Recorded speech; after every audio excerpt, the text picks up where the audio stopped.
बिस्मिल्लाहिर्रहमानिर्रहीम। अस्सलाम वालेकुम friends, welcome back to my channel. Friends, आज की वीडियो का टॉपिक है guidelines regarding instrument we are going to use for our research. Friends, सबसे पहले तो मैं आप लोगों से ये पूछना चाहूँगी कि अभी तक आप लोगों ने असाइनमेंट नंबर 4 को कितना सॉल्व कर लिया है, कितनी असाइनमेंट अपनी बना ली है और किस किस ने अपनी असाइनमेंट कंप्लीट कर लिया। कमेंट सेक्शन में लाजमी बताइएगा, ठीक है। तो उसके बाद मैं अपनी वीडियो की तरफ चलती हूँ। आज की वीडियो में मैं आपको बताऊंगी गाइडलाइंस रिगार्डिंग इंस्ट्रूमेंट। अब उसके बाद ये चीज़ इंपॉर्टेंट है कि ये गाइडलाइंस मुझे कैसे पता चली, ठीक है। ये गाइडलाइंस एक वर्ड की फाइल के थ्रू हमारी सुपरवाइजर की तरफ, मेरी सुपरवाइजर की तरफ से हमें जो भी हम स्टूडेंट्स हैं यानी जिनके सुपरवाइजर ये हैं उनके साथ उन्होंने शेयर की हैं, ठीक है। और इस फाइल को रीड करने के बाद ये चीज़ें मुझे काफ़ी ज़्यादा इंपॉर्टेंट लगी हैं, जो कि असाइनमेंट नंबर 4 में हम इनके बिना अपनी असाइनमेंट नंबर 4 ठीक से सॉल्व नहीं कर पाएंगे, ठीक है। इसलिए मैं इसके ऊपर वीडियो बना रही हूँ। तो चलते हैं वीडियो की तरफ। इसमें इंपॉर्टेंट पॉइंट्स हैं कुछ जो कि हमें अपनी असाइनमेंट नंबर 4 को कंप्लीट करने से पहले पता होना चाहिए, ठीक है। फर्स्ट पॉइंट तो ये है कि selection and approval of instrument or tool, यानी कि हमें ये चीज़ मैंने लास्ट वीडियो के अंदर भी मेंशन की थी कि हमें अपनी इस असाइनमेंट के साथ ही अपना इंस्ट्रूमेंट सिलेक्शन भी करनी है और उसको अप्रूव भी करवाना है, ठीक है। तो ये चीज़ तो फर्स्ट पॉइंट तो ये है और ये इंपॉर्टेंट है क्योंकि बाकी सारी चीज़ें इसी के रिलेटेड हैं। अब सेकेंड पॉइंट ये है कि make it clear about tool is adopted और अडेप्टेड, ठीक है। यानी कि आप जो भी टूल सिलेक्ट कर रही हैं जिसको आप अप्रूव करवाने लगे हैं वो अडॉप्टेड है, अडेप्टेड है। अब इन दोनों में डिफरेंस क्या है? Adopted means when you choose a survey or tool and modify it as per your need. अब इसमें एक एग्जांपल ले लेती हूँ। आपने फॉर एग्जांपल अपना जो इंस्ट्रूमेंट है वो सिलेक्ट किया है क्वेश्चनेयर, ठीक है। अब क्वेश्चनेयर या तो आप खुद डेवलप करेंगे या फिर आप कहीं से उठाएंगे, ठीक है। अब जब कहीं से आप उठाएंगे क्वेश्चनेयर या वो सारे क्वेश्चंस जो आप अपने सर्वे के अंदर, अपनी रिसर्च के अंदर यूज़ करना चाहेंगे, तो वो उसमें भी आपके पास दो ऑप्शंस होंगे आगे। पहला ये कि आप जिस तरह उधर से लेंगे सेम टू सेम हम उसको यूज़ करें। सेकंड चीज़ होगी कि आप उसके अंदर अपने हिसाब से कुछ मॉडिफिकेशंस करें और फिर उसको यूज़ करें। When you choose a survey or tool and modify it as per your needs, then it will be adapted. Alright, and when you choose an already developed survey and use as it is, then it will be adopted, ठीक है। यानी कि अपना लेना उसी चीज, इनको उर्दू में अगर मैं ट्रांसलेट करूँ, अडॉप्टेड मीन्स अपनाना, अडेप्टेड मीन्स ढालना। यानी कि अगर एज इट इज आप उसको यूज कर लेते हो तो वो अडॉप्टेड की कैटेगरी में आएगा, आप उसको मॉडिफाई करके यूज करते हो तो वो अडेप्टेड की कैटेगरीज में आएगा। तो आपने अपनी सर्च के अंदर क्लियरली मेंशन करना है कि आपने अडेप्ट किया है, अडॉप्ट किया है, या आपके पास थर्ड ऑप्शन ये भी होता है कि आप इसको खुद डेवलप करें, यानी अपने सारे के सारे क्वेश्चंस खुद लिखें, ठीक है। उसके ऊपर कौन से आंसर टेक्निक यूज़ करने हैं, मतलब जो कुछ भी है वो सारा का सारा आप कुछ खुद डेवलप करें। तो वो भी अगर आप खुद डेवलप करेंगे तो भी आपने क्लियरली मेंशन करना है कि आपका ये इंस्ट्रूमेंट या टूल सेल्फ डेवलप है, ठीक है। अब अगर आप कहीं से पिक करते हैं तो कहीं से पिक करने के आपके पास ना दो ऑप्शंस होती हैं कि आप गूगल से ऑलरेडी डेवलप जो अवेलेबल हैं, ऑनलाइन अवेलेबल हैं सर्वे फॉर्म्स, वो उठा लें और उनके अंदर अडॉप्ट या अडेप्ट के थ्रू यूज़ कर लें, या फिर आप किसी थीसिस या आर्टिकल में से लें। लेकिन अगर आप किसी थीसिस या आर्टिकल के अंदर से लेते हैं ये क्वेश्चनेयर या सर्वे फॉर्म, तो फिर आपको उसके लिए परमिशन लेनी पड़नी है। You have to seek permission before using it, ठीक है। अब इसकी मिसाल मैं आपको दे देती हूँ। जैसे कि हम लास्ट वीडियो के अंदर मैंने आपको दिखाया था EDU थीसिस 2017 के अंदर ही एक उसके उसी थीसिस के एंड पे क्वेश्चनेयर दिया गया था। अगर आप उसको यूज करते हैं तो आपको उसके लिए परमिशन लेनी पड़ेगी, ठीक है, ऑथर से परमिशन लेनी पड़ेगी। Okay, next point is you have to mention in assignment about your tool और सर्वे। ये मैंने आपको क्लियर बता दिया है कि आपने मेंशन करना है कि ये टूल और सर्वे आप यूज कर रहे हैं और इसको एज एन अडेप्टेड, अडॉप्टेड और सेल्फ डेवलप्ड यूज कर रहे हैं, ठीक है। Next point is if the question is adopted, then you have to provide 2 references of articles where this tool has already been used and what is the reliability of this tool has been mentioned. यानी कि अगर आप questionnaire या मतलब जो भी आपका tool है उसको अडॉप्ट कर रहे हैं, एज इट इज़ यूज़ कर रहे हैं कहीं से चूज़ करके, फिर आपने एटलीस्ट 2 रेफरेंस प्रोवाइड करने हैं उन आर्टिकल्स से जिन आर्टिकल्स में ये यूज़ किया गया है, और उन आर्टिकल के अंदर इनकी रिलायबिलिटी के जो भी मेंशन की गई है कि इसकी कितने % रिलायबिलिटी है या क्या रिलायबिलिटी है, वो भी आपने अपनी इस असाइनमेंट नंबर 4 के अंदर मेंशन करना है कि इसकी ये रिलायबिलिटी उधर मेंशन की गई है, ठीक है। उसके बाद for liability and its importance search on Google. Liability क्या होती है, इसकी क्या इंपॉर्टेंस है, इसके लिए आप गूगल पे सर्च करें। Also you find out what should be the value of reliability for a questionnaire. और ये चीज़ भी आपको चेक करनी चाहिए कि अगर आप क्वेश्चनियर यूज़ कर रहे हैं। अब यहाँ पे क्वेश्चनियर बार बार इसलिए मेंशन किया जा रहा है क्योंकि आजकल जो भी हालात हैं, हम लोग के क्वेश्चनियर के अलावा आई थिंक कुछ कहीं पे भी फिजिकली जाके हम कोई नहीं कुछ डेटा कलेक्ट नहीं कर सकते क्योंकि लॉकडाउन है, सारा कुछ क्लोज्ड है। इस वजह से questionnaire is the very convenient instrument now days, ठीक है।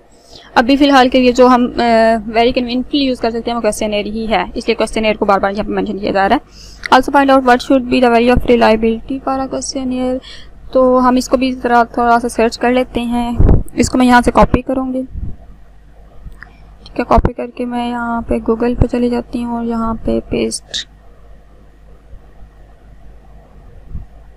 Okay, a reliability coefficient of 0.70 और higher is considered acceptable reliability in the SPSS, ठीक है। यानी कि हमारे जो रिलायबिलिटी है कोएफिशिएंट है वो 0.70 या इससे हाई होना चाहिए, ठीक है, ताकि एक्सेप्टेबल जो है वो यही है, ठीक है। This article reviewed validity and reliability of questionnaire is an important research tool. Okay, anyways आप इस पर मज़ीद रिसर्च कर सकते हैं, ठीक है। उसके बाद अब इसके अंदर अगेन वही चीज़ है कि आप जो भी करेंगे अपनी रिलायबिलिटी लाजमी मेंशन करनी है अपने इंस्ट्रूमेंट में। उसके बाद है in case of self developed and adapted survey tool. अब ये ऊपर वाला ऑप्शन तो थे अडॉप्टेड के, ठीक है, अगर आप अडॉप्ट कर रहे हैं, लेकिन अगर आप अडेप्ट कर रहे हैं या सेल्फ डेवलप कर रहे हैं तो उसके लिए क्या है, it is important to pilot the survey tool for 30 respondents, teachers, students और parents as per your study objectives to check its reliability. यानी कि अडॉप्ट अगर करते हैं फिर तो आपको वहीं से कॉपी कर लेनी है उसकी जो भी रिलायबिलिटी होगी उसको। लेकिन अगर आप खुद डेवलप कर रहे हैं या अडेप्ट कर रहे हैं यानी उसको मॉडिफिकेशन के साथ यूज़ कर रहे हैं तो फिर आपको इसके लिए रिलायबिलिटी टेस्ट करनी पड़ेगी। और रिलायबिलिटी टेस्ट करने का मेथड ये है, इसको पायलट टेस्टिंग भी बोलते हैं, ठीक है। तो इसका टेस्ट का मेथड ये है कि आपने जो भी आपके पॉपुलेशन है, जब आप टीचर्स पे रिसर्च, टीचर्स से डेटा कलेक्ट करेंगे, स्टूडेंट्स से करेंगे या पेरेंट्स से करेंगे, उनमें से आपने 30 लोगों को सिलेक्ट करना है इस असाइनमेंट के अंदर, ठीक है। उनसे आपने डेटा कलेक्ट करना है और उसके लिए रिलायबिलिटी टेस्ट करना है आपने, मतलब उस डेटा कलेक्टेड के साथ अपने रिलायबिलिटी टेस्ट करना है ताकि आप पता चल सके कि आपका जो क्वेश्चन है, आपका जो इंस्ट्रूमेंट है वो कितने % या कितना रिलायबल है। If it is reliable, its reliability value is achieved as required, then you will administrator your survey for data collection, otherwise you have to improve your questionnaire and delete few statements. तो मतलब अगर 0.7 for example हमने वहाँ पे 0.70 reliability के लिए acceptable देखा है, तो अगर तो आपका जो ये डेटा 30 लोगों से आपने कलेक्ट करना है उसका 0.70 से अबव आ जाए तो फिर तो आप इसको यूज़ कर सकते हैं। लेकिन अगर आप उससे कम आता है तो फिर आपको उसमें से कुछ क्वेश्चन स्टेटमेंट्स को डिलीट करना पड़ेगा या चेंज करना पड़ेगा, मतलब अपने इंस्ट्रूमेंट को बेटर करना पड़ेगा। This process is done in SPSS software. यानी अपनी रिलायबिलिटी टेस्ट कैसे करनी है, वो 0.70 या लेस और मोर कैसे आएगा, तो उसके लिए एक सॉफ्टवेयर यूज होना है SPSS, ठीक है। तो you can have SPSS software from a nearby computer shop और VU campus। यानी कि आपको ऑनलाइन नहीं मिलेगा, आप किसी कंप्यूटर शॉप से ले सकते हैं, परचेज कर सकते हैं, या फिर VU campus से आप ले सकते हैं, ठीक है। उसके बाद अब ये भी इंपॉर्टेंट चीज़ें हैं कि आपने अगर सर्वे टूल क्वेश्चन सेलेक्ट करते हैं तो उसमें मस्ट होनी चाहिए मिनिमम 20 स्टेटमेंट्स, ठीक है। इससे ज़्यादा भी हो सकती हैं लेकिन मिनिमम जो है वो 20 होने चाहिए। सैम्पल साइज मस्ट बी 100 और मोर रिस्पॉन्डेंट, यानी कि कम से कम 100 लोगों से आपने लाजमी डेटा कलेक्ट करना है, इससे ज़्यादा भी आप कर सकते हैं, depends on the availability of data. उसके बाद ये नेक्स्ट जो आ रहा है वो है sample of instrument. Your tool survey must have the following parts. अब इस चीज़ को मैंने लास्ट वीडियो के अंदर भी थोड़ा सा एक्सप्लेन किया था, लेकिन वो मैंने सैम्पल दिखा के एक्सप्लेन किया था। अब इसमें देख लेते हैं कि इसके अंदर क्या बताया गया है। इसमें बताया गया है survey any name as per topic, यानी कि सर्वे को आपने टॉपिक देना है, नेम देना है, अपने टॉपिक के हिसाब से कोई भी आप इसको नाम दे सकते हैं। उसके बाद आपकी 2 से 3 लाइन इंट्रोडक्शंस की होनी चाहिए जिसमें आपने बताना है who are you, why you are conducting this study.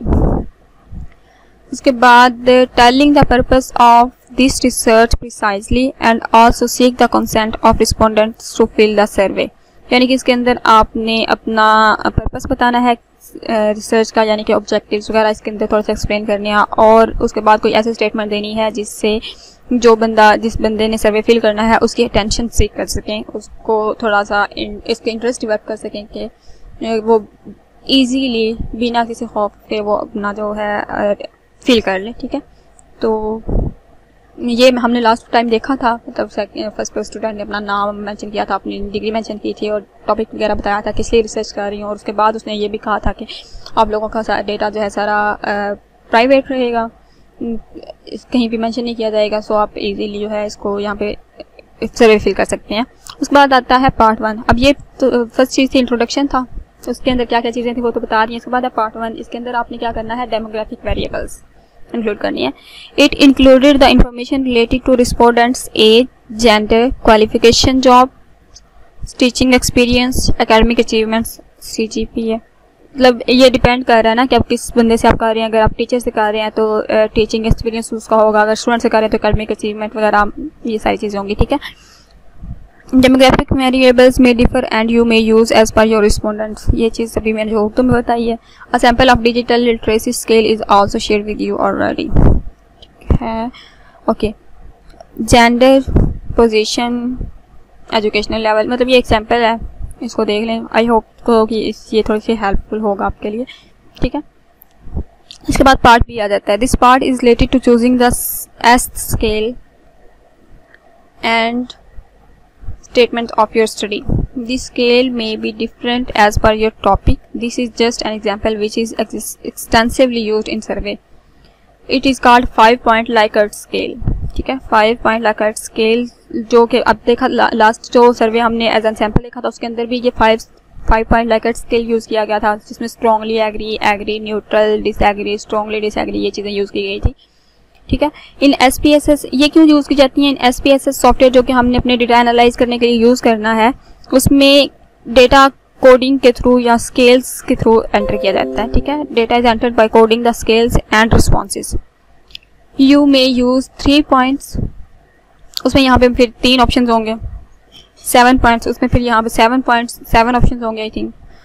3 points और 7 points Likert scale as well. मतलब अब जब ये 5 पॉइंट्स हैं, इसके अंदर 5 ऑप्शन हैं, तो फिर 3 पॉइंट्स 7 पॉइंट्स में 3 और 7 होंगे। ठीक है, all depends on your question requirement. अब जिस तरह का आप क्वेश्चन होगा उसके बेस पे आप सिलेक्ट कर सकते हैं कि आपने 3 पॉइंट स्केल यूज़ करना है, 7 पॉइंट स्केल यूज़ करना है, 5 पॉइंट स्केल यूज़ करना है। ठीक है, positive response is always given high value 5 और 4 and negative lower values are 2 और 1। यानी कि डिसएग्री से 1 स्टार्ट करना है, फिर इस तरह हाई जिस तरह होते जाना है उस तरह पॉजिटिव की तरफ वो चल जाता जाएगा। ठीक है, स्केल कैन बी ऑफ। अब ये एग्जांपल दे दी गई है, नीचे स्टेटमेंट यहाँ पे लिखनी है, क्वेश्चन यहाँ पे होगा, उससे आगे ये ऑप्शन 5 ऑप्शन होंगे कि आप इसे स्टेटमेंट से एग्री करते हैं, स्ट्रांगली एग्री करते हैं, या मतलब जो भी आपके ऑप्शन होंगे। ठीक है, तो ये तो थी इंपॉर्टेंट गाइडलाइंस। आई होप कि आपके ये वीडियो हेल्पफुल हुई होगी। कमेंट सेक्शन में ज़रूर बताइएगा कि आपको मेरी वीडियोस कैसे लगती हैं, क्योंकि मुझे बिल्कुल आइडिया नहीं हो रहा कि आप लोग मेरी वीडियो से हेल्प ले रहे हैं नहीं ले रहे, या कितने % आप लोगों को इससे फ़ायदा हो रहा है। तो प्लीज़ कमेंट सेक्शन में लाजमी बताइएगा, वीडियो दूसरों के साथ शेयर करिएगा, और अगर अभी तक आप लोगों ने चैनल सब्सक्राइब नहीं किया तो चैनल को सब्सक्राइब भी कर दीजिएगा। Thank you so much. अल्लाह हाफिज़।